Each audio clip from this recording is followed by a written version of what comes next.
2006년 말이었어. 네가 너무 귀여워서 계속 이렇게 푹푹 웃었어. 그랬더니 괜찮으세요? 막 이렇게 물어. 발칙하게.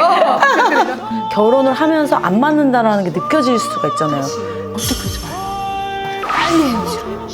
나는 또 이게 되게 중요하다고 생각하는데 결혼서가 필요하다고 생각해. 어떻게 인연이 여기 너무 예쁘죠? 너무 예뻐요. 진짜 예뻐요. 여기 뷰가 예술이에요. 진짜 예뻐. 이제 시작하나요? 네, 계속 카메라 돌고 있었어요. 그냥 편하게 수다 떠는다고 생각하시면 돼요. 오늘 기영 언니네 집에 방문했습니다. 언니네 방문 기념으로 제가 모해샹동을 준비했죠. 네. 모해샹동 준비했죠. 준비했죠? 어머나, 이렇게 예쁘게. 카메라야? 네, 한번 출연 한번 해주세요. 인사 한 번 해. 안녕하세요. 아, 귀여워. 나 진짜 아기 때 봤었는데. 진짜 애기 보세다. 지금 과외 선생님 오셨잖아. 빨리 셀프로 갖고. 갑자기 엄마에 대해서 얘기 좀 해주세요. 엄마요? 저렇게 귀엽고 엉뚱하고 살살하고 엄마 노래하는 공연 보면 어때? 그냥 노래한다. 멋있지 않아? 너무 많이 봐서 많이 봐서. 투바투가 더 멋있죠. 제가 연준이라고 있는데 제 최애거든요. 진짜 잘생겼어요. 아세요? 전 알죠. 저 세대가 말이 통해. 진짜 그래. 연준이가 진짜 양아치 상이잖아요. 양아치 저희 세대가 진짜 좋아할 상이잖아요. 무슨 상? 양아치 최태미상. 페페 양아치상을 좋아한다고 요즘에? 네. 왜? 귀공자 스타일 좋아하지 않아? 이모! 말이 안 돼. 송강도 잘생겼어. 송강은 나도 알아. 나 태닝샵 같이 다녔었잖아. 진짜요? 그래서 송강이 들어간 그 태닝 기계 알지?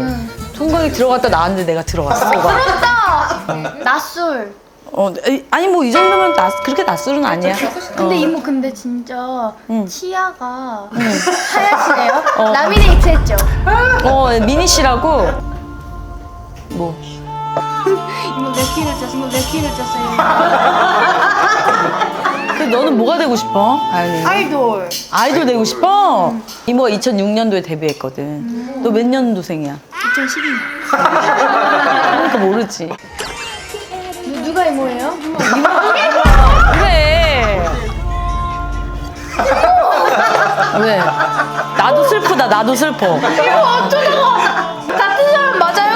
뭐야 눈앞에서 지금 앞을 보고 있는 느낌은 이 느낌 뭐지? 누가 엄마는 멀쩡한데. 엄마? 너 엄마한테는 너무 호의적인 거 아니야? 아이고 가연아, 선생님 오셨어. 저는 너 과외 저기 선생님이 오셔가지고 그래, 이만 튀어보겠습니다. 그래 공부 열심히 과자 다 먹었네. 과자 다 먹었네. 엄마는 똑같은데 왜 이모는 많이 변했니? 선배님은 진짜 그대로시더라고요. 맞아. 운동하세요? 아, 운동 진짜 싫어해, 나. 근데 어떻게 그 관리를 하세요? 하려고 열심히 노력을 하는 거지. 낮에 다 해봤거든? 배드민턴이 정말 재밌고, 프리다이빙 가끔 하고, 했다가, 너무 재밌어서 지금 자격증까지. 맛있게 드세요. 가영이가 팩폭을 날리고 하니까 먹기가 불편하네요. 그래도 난 먹는다. 글은 너무 예쁘지? 다 예뻐요. 이중섭 선생님, 이번에 국립현대미술관 갔더니 팔더라고. 언니가 또 미술 좋아하잖아요. 미술 너무 좋아하죠. 우리 집에 미술 작품이 꽤 많죠. 지금 웰컴 그림은 강예신 작가님 작품이고, 날르는 피아노는 자연의 법칙이라고 서상익 작가님 작품이고, 여기 저기 권지한 작가님 작품이고. 언니 내 전시 때도 항상 이렇게 와주셨어. 되게 관심 많이 갖고. 그림을 너무 잘 그리니까 깜짝 놀란 거지. 두 분은 언제 처음 만나셨어요? 저희는 오래됐죠. 오래됐죠. 데뷔한 지 얼마 안 됐을 때 네. 2006년 말이었어. 내가 진짜 예능을 안 하는데 그게 강남에 있는 무슨 펜트하우스에서 네. 약간 노래하면서 게임하면서 요런 프로그램이 있었어. 그때 지안이 진짜 인형 같았어. 진짜 예뻤어. 2006년도. 2000년. 그때 처음 봤는데 네가 너무 귀여워서 내가 이렇게 보면서 계속 이렇게 푹푹 웃었어. 그랬더니 언니 괜찮으세요? 막 이렇게 물어. 발칙하게. 너무 귀여워서 그래요. 그랬더니 감사합니다. 막 이러면서 저는 워낙 데뷔하기 전부터 이제 언니의 노래를 많이 불렀거든요. 그러다가 저도 이제 가연이 낳고 한참 뭐 활동 없고 쉬고 하다가 2016년인가 17년인가 네. 가창하러 갔는데 그때 네가 있었어. 그거 성관이. 아 성관이. 네, 맞아, 제가 맞아, 홍보대사였고. 단톡방이 있었잖아. 맞아요. 맞아요. 전시한다 그래서 제가 이제 찾아갔죠. 맞아요. 그때 그 사진 아직도 저한테 있어요. 우리 같이 찍은 맞아, 사진. 맞아, 맞아. 네, 네. 그때 아마 그래서 친해졌던 거 맞아요. 그리고 가끔씩 이렇게 언니랑 만나서 이제 뭐 전시 보고 끝나고 같이 커피 마시고 대화하면 되게 잘 맞고. 맞아. 나는 되게 어려운 선배님일 줄 알았는데 생각보다 언니도 막 이렇게 수다 떠는 것도 되게 좋아하고 저한테는 이제 되게 이렇게 대선배님이니까. 그런가? 그쵸. 데뷔하신 지가 98년. 98년도에 데뷔.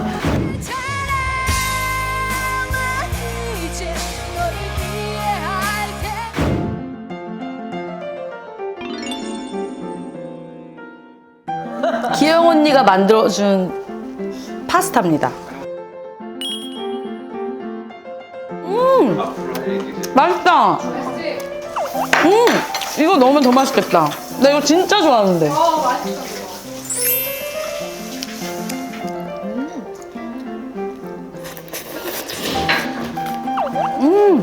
나 이것만 있으면 밥 먹거든요. 나도.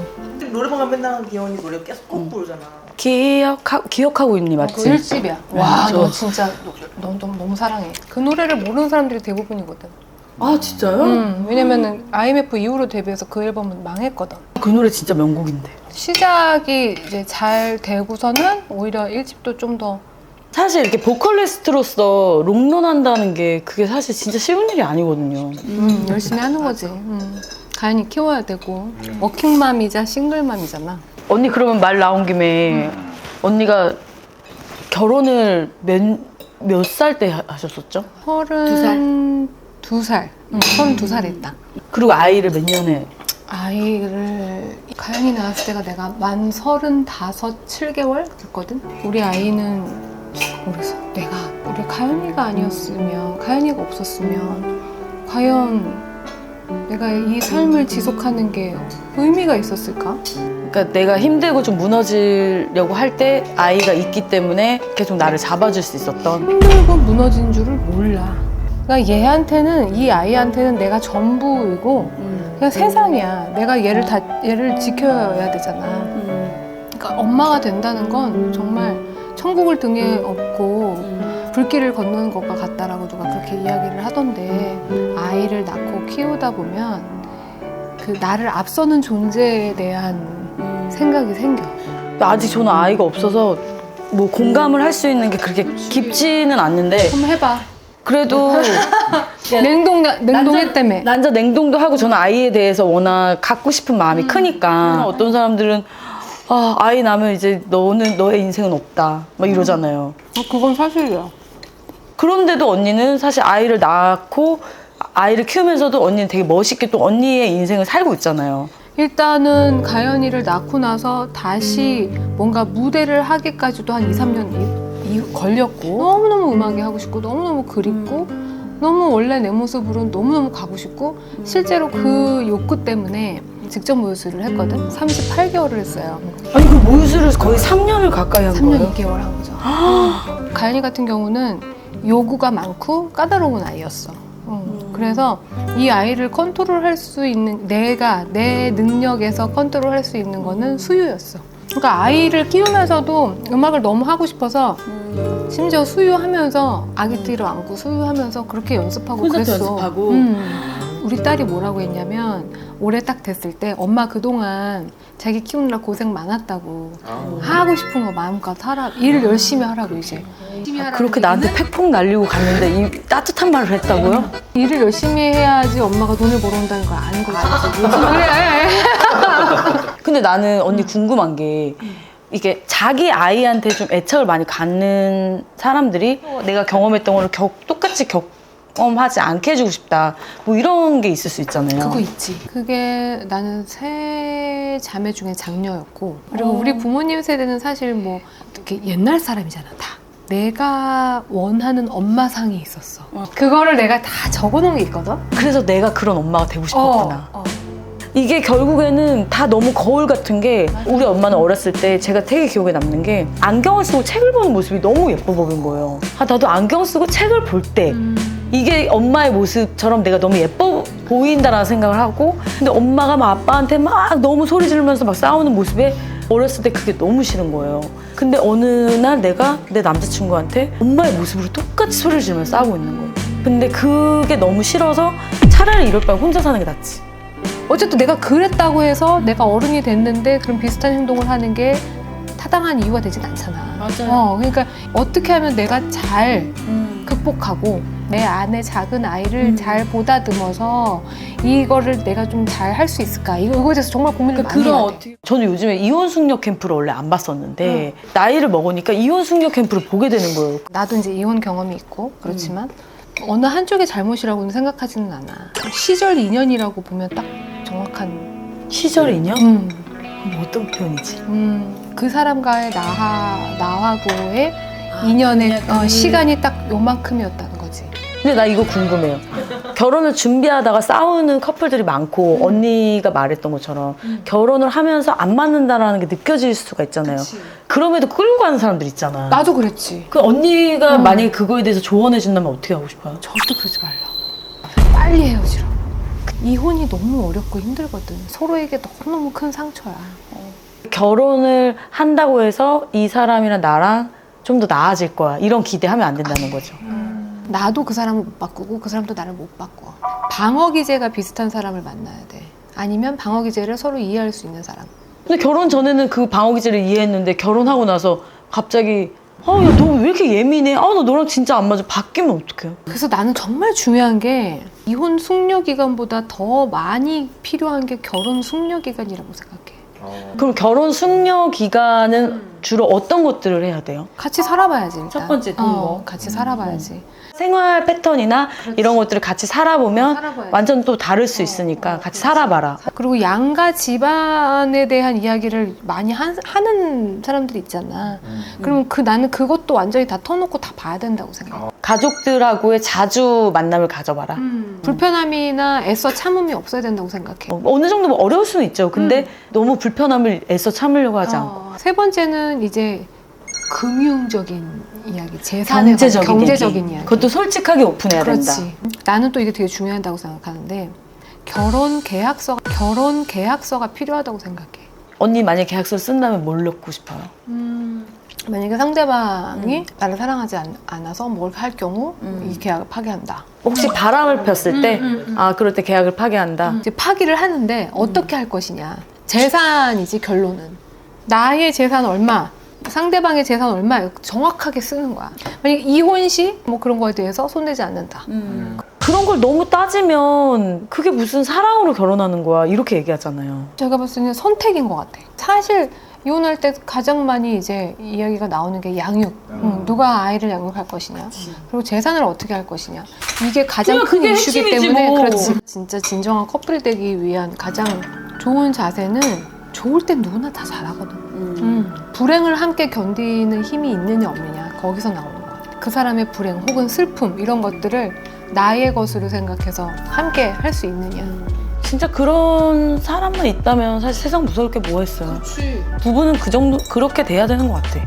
약간 유일한 내 편. 맞아. 정말 나는 눈 감을 때 그 사람만 생각해야 된다고 생각해. 이 사람이 나보다 먼저 죽을까 봐 겁나는 그런 사람 해보고 싶어. 그거 감당을 못할 것 같은 그 정도의. 그럼에도 불구하고 난 진짜 사랑을 믿거든. 사랑의 결정체인 아이를 키우고 있고 또 동물도 키우고 있고 그 사랑을 주고받는 게 너무너무 아름답고 행복하고 좋아. 그런데 어떤 다 조건들이 있잖아. 저는 나보다 훨씬 더 일찍 이 세상을 떠날 테고 자식은 지금 이렇게 있지만 저 아이도 독립해서 완전히 떠나갈 테고 내가 이 세상을 떠날 때 당신 덕분에 정말 내가 행복했다, 고마웠다 라고 말하고 갈 수 있는 사람, 그런 사람 둘이 보내는 시간이 하나도 아깝지 않고 둘이 함께 시간을 낭비하는 게 세상에서 제일 즐겁고 진짜 낭만적이네요. 어. 어떻게 보면 한 번 이혼을 하고 상처를 받으면 또 사랑하는 게 되게 두렵거나 또 결혼하는 게 굉장히 두려울 수 있잖아요. 난 그 용기가 어디서 나왔는지 궁금해. 한 번밖에 안 살잖아. 너무 아깝잖아. 아, 인생 한 번 사는 거. 2번 결혼했고 2번 이혼했고 그리고 지금 혼자 있고 근데 이런 모든 상황들이 사실은 왜 힘들지 않았겠어. 그런데도 불구하고 지금 나 내일 모레 50이야, 그치? 근데 또 사랑을 꿈꿔. 그리고 나는 이 사람이 마지막 사랑이라고 생각하고 첫 번째, 두 번째 선택했지만 내 마지막 사랑이 아니었잖아. 그럼 내 마지막 사랑 또 어딘가 있을 거 아니야. 그러면 언니는 마지막 사랑이라고 또 만약에 느껴지는 분이 나타나면 언니 또 결혼할 수 있어요? 결혼은 모르겠고 서로가 정말 존중하고 맛있어? 맞다. 결혼보다는 그런 관계에 더 중심이 들 것 같아. 사랑의 결실이 꼭 결혼은 아니다. 근데 왜 많이 놀아본 애들이 결혼 잘한다는 얘기 있잖아요. 그건 어떻게 생각하세요? 의미가 있다고 생각해. 그럼 난 잘하겠고. 넌 잘할 거야. 짠! 솔비 선배님한테만 할 수 있는 조언 같은 게 있어요? 만약에 누군가를 사랑하게 됐다. 결혼을 선택하게 됐다. 그럼 나는 그 사람만 봤으면 좋겠어. 아, 혹시 제가 바람필까? 아, 뭐 주위의 시선 이런 거 신경 쓰지 말고 남들이 어떤 말을 하던 비교하지 말고 그렇지. 그냥 그 사람과 나의 둘만의 세계에 집중해라. 이제 배고파가지고 먹고 있는 동안 네, 다 네. 얘기했어. 정리 잘했죠? 언니? 내가 봤을 때 우리 지안이는 아기가 생기면 맨날 나한테 전화할 것 같아. 야, 언니 지금 이렇게 했는데 언니 지금 개원했는데 언니 이럴 것 같아. 내가 갈게. 언니들 집 근처로 이사 가세요. 제가 이제 아이 안고서는 이거 하면서 음악하고 노래하고 그랬던 것처럼 다 얘도 할 거야. 다. 두려워하지 마. 할 수 있다. 그런 거. 우리 지안이의 결혼과 출산과 육아를 위하여 한 게 하나도 없는데. 함께 할지어다. 화이팅!